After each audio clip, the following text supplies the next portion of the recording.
नमस्कार दोस्तों। राजस्थान पत्रिका संपादकीय डिक्टेशन शुरू होगी 3 सेकंड बाद।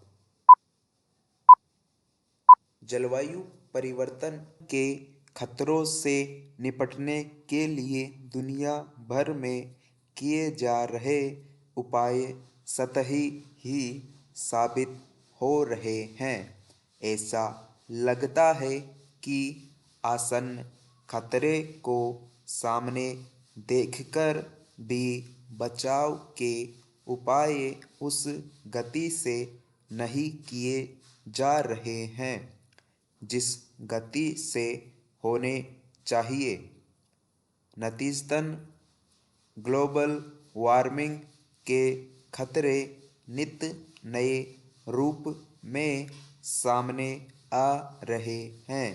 यूरोपियन यूनियन की कोपरनिकस क्लाइमेट चेंज सर्विस की यह जानकारी चिंता को और बढ़ाने वाली है, जिसमें कहा गया है कि बीती जनवरी में दुनिया का एक साल का औसत तापमान दुनिया में किसी भी साल के 12 महीने के औसत तापमान से 1.50 डिग्री ज़्यादा दर्ज किया गया।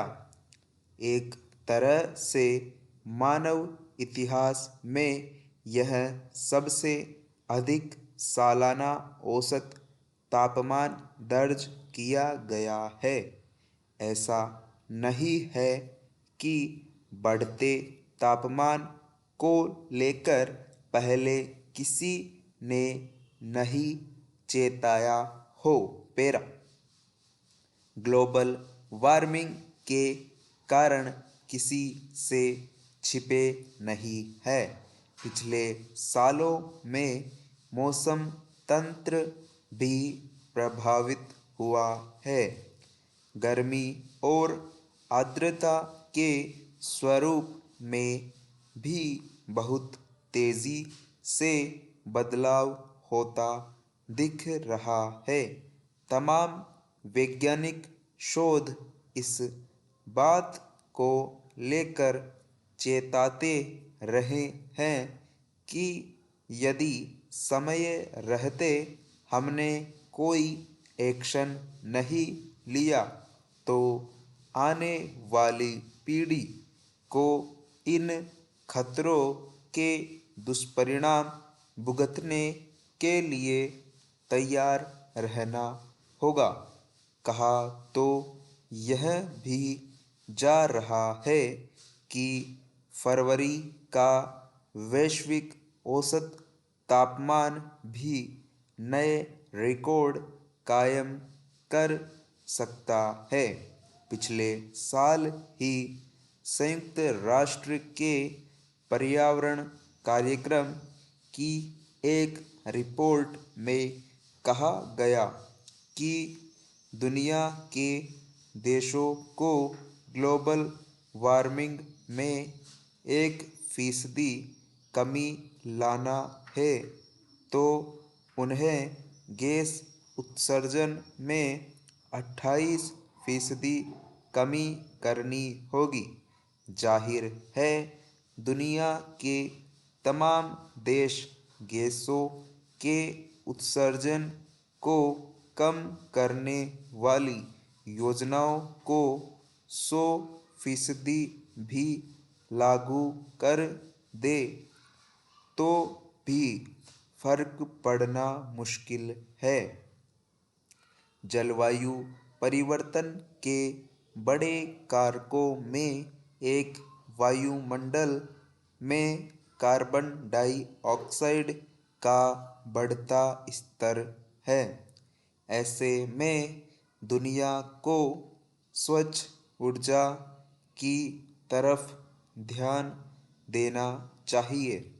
सड़कों पर वाहनों की रेलम-पेल जीवाश्म ईंधन पर हमारी निर्भरता भी इन खतरों को ज़्यादा बढ़ा रही है।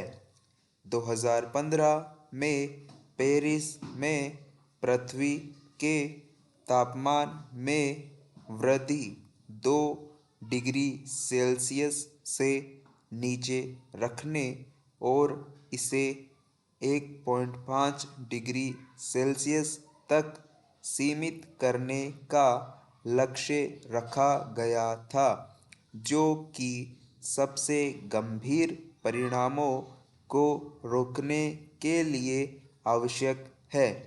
इस लक्ष्य को पाने के लिए कार्बन उत्सर्जन में कमी ज़रूरी है।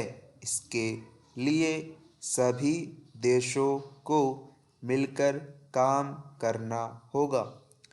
यूँ तो पृथ्वी की जलवायु व तापमान में बदलाव स्वाभाविक रूप से होता रहता है, लेकिन यदि पर्यावरण को प्रभावित करने वाली मानवीय गतिविधियाँ इसी तरह से जारी रही तो समाधान की राह तलाशना मुश्किल हो जाएगा।